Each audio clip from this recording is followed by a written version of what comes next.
नमस्कार। ESPN 9 news आप देख रहे हैं। आपके साथ मैं हूं अक्षय अग्रवाल।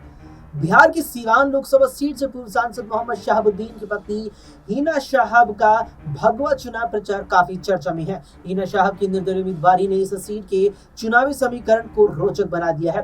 बिहार के बाहुबली नेताओं में शुमार रहे मोहम्मद शहाबुद्दीन राष्ट्रीय जनता दल के नेता थे। वे सीवान से कई बार लोकसभा का चुनाव जीत चुके थे। हिना का आरोप है कि उनके पति और आरजेडी के संस्थापक सदस्य थे, लेकिन उनके निधन के बाद पार्टी ने उन्हें कोई श्रद्धांजलि तक नहीं दी। मोहम्मद शहाबुद्दीन का साल 2021 में कोविड के दौरान निधन हो गया था। वह उस वक्त दिल्ली की तिहाड़ जेल में कई आपराधिक मामलों में सजा काट रहे थे। सीवान लोकसभा सीट से जेडीयू ने अपनी मौजूदा सांसद कविता सिंह का भी टिकट काट दिया है और यहां से विजय लक्ष्मी देवी को चुनावी मैदान में उतार दिया है। बात करें विजय लक्ष्मी देवी की, तो वो रमेश सिंह कुशवाहा की पत्नी है। रमेश सिंह कुशवाहा जेडीयू के पूर्व विधायक हैं और सीपीआई एमएन को छोड़कर जेडीयू में शामिल हुए थे। सीवान लोकसभा सीट से आरजेडी ने बिहार विधानसभा के पूर्व अध्यक्ष रहे अवध बिहारी चौधरी को चुनावी मैदान में उतारा है। अवध बिहारी चौधरी सीवान विधानसभा सीट से वर्तमान में विधायक भी हैं। सीवान में आरजेडी जहां अपने मुस्लिम यादव समीकरण पर भरोसा करते हुए दिखती है, जबकि हिना शहाब ने अपने चुनाव प्रचार में भगवा रंग को शामिल कर आरजेडी और जेडीयू के वोटों में सेंध लगाने की तैयारी कर ली है।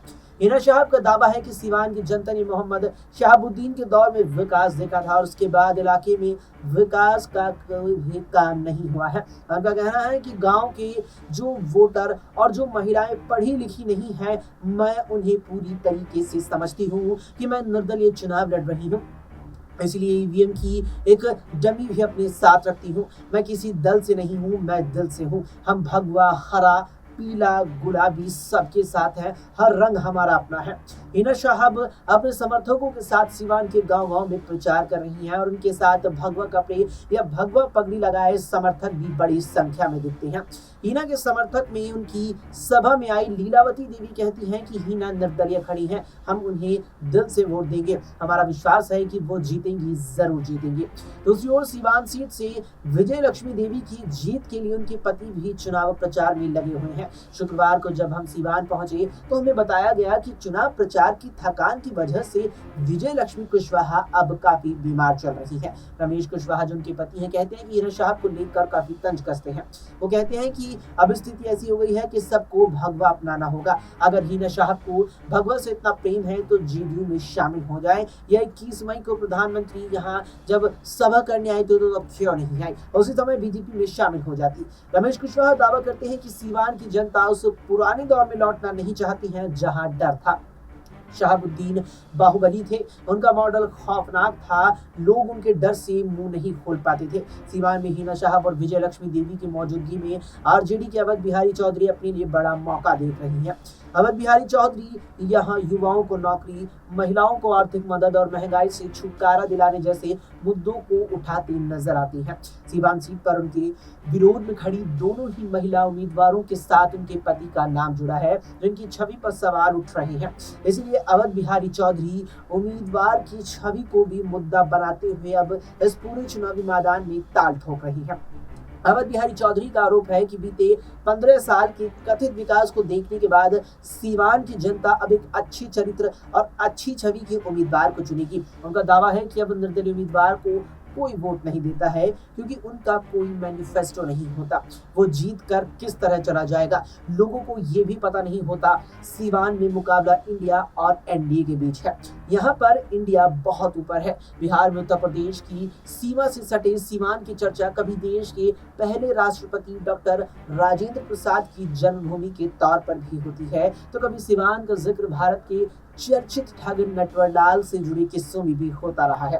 दिल्ली के जवाहरलाल नेहरू यूनिवर्सिटी के छात्र संघ के पूर्व अध्यक्ष चंद्रशेखर का बिंदुसार गांव भी इसी सीवान जिले में है। साल 1997 में 31 मार्च को सीवान के जेपी चौक पर एक धरने के कार्यक्रम के दौरान चंद्रशेखर और भाकपा माले के एक दूसरे नेता की गोली मारकर हत्या कर दी गई थी। इस मामले में आरजेडी नेता पूर्व सांसद मोहम्मद शहाबुद्दीन सहित 5 लोग अभियुक्त बनाए गए थे। मोहम्मद शहाबुद्दीन शहाबुद्दीन ने अपनी राजनीतिक पारी की शुरुआत साल 1990 में निर्दलीय विधायक के तौर पर की थी। बाद में वो 1992 से 2004 तक 4 बार इलाके के सांसद चुने गए थे।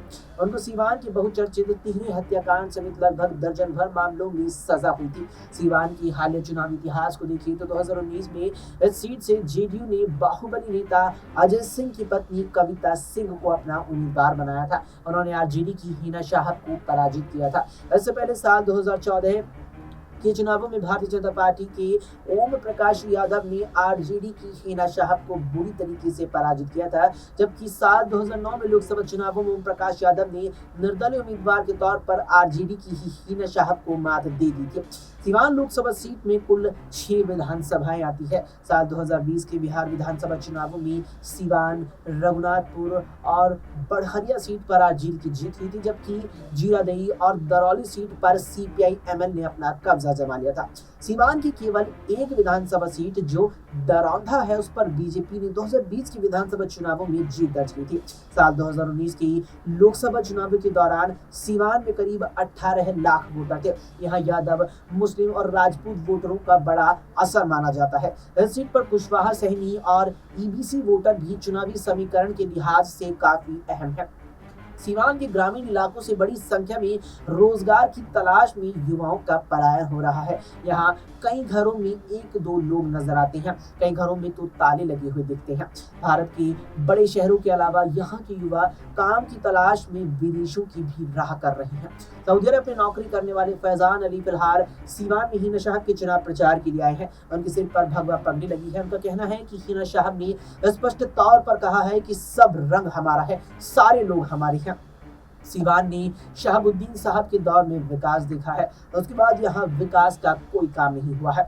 माना जाता है कि सियासत में रंगों का ये मेल सीवान में अगड़ी जातियों को संदेश देने के लिए इस्तेमाल किया जा रहा है। अगर हिना शाहब इसमें कामयाब होती हैं तो सीवान के चुनावी समीकरण में बड़ा उलटफेर देखने को मिल सकता है। इस सियासत में जहां जनता दल यूनाइटेड यानी जेडीयू अगड़ी जाति के वोटरों को अपने पक्ष में लाने की पुरजोर कोशिश में दिख रही है, वहीं आरजेडी के लिए मुस्लिम वोटरों को अपने पक्ष में लाने की बड़ी चुनौती है। आरजेडी के समर्थक मोहम्मद कैफ आरोप लगाते हैं कि मोदी सरकार के सारे कानून मुसलमानों के खिलाफ होते हैं। सीएए, एनआरसी, समान नागरिक संहिता, टोपी, मदरसा, कफन और ज्ञान व्यापी जैसे सारे मुद्दे मुसलमानों से ही जुड़े हुए हैं। ऐसे में कोई हिना शाहब जैसा रंग बदलता है तो उसका मतलब है कि वो लोगों को धोखा दे रहा है।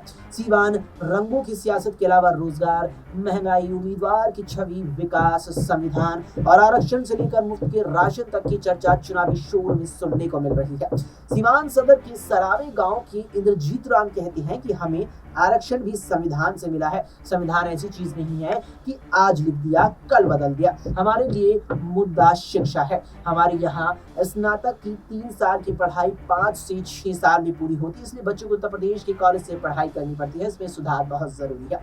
इसी गांव के भिकू राम का कहना है कि अभी चुनावों में मुद्दा क्या होगा ये तय नहीं है, इसमें अभी थोड़ा समय लगेगा, उसके बाद ही पता चलेगा कि लोग वोट किसे देंगे। सीवान लोकसभा सीट की बात करें तो यहाँ मौजूदा चुनावों के छठे चरण की 25 मई को वोट डाले जाएंगे। फिलहाल के लिए इतना ही। देश दुनिया की तमाम खबरों के लिए देखते रहें SPN 9।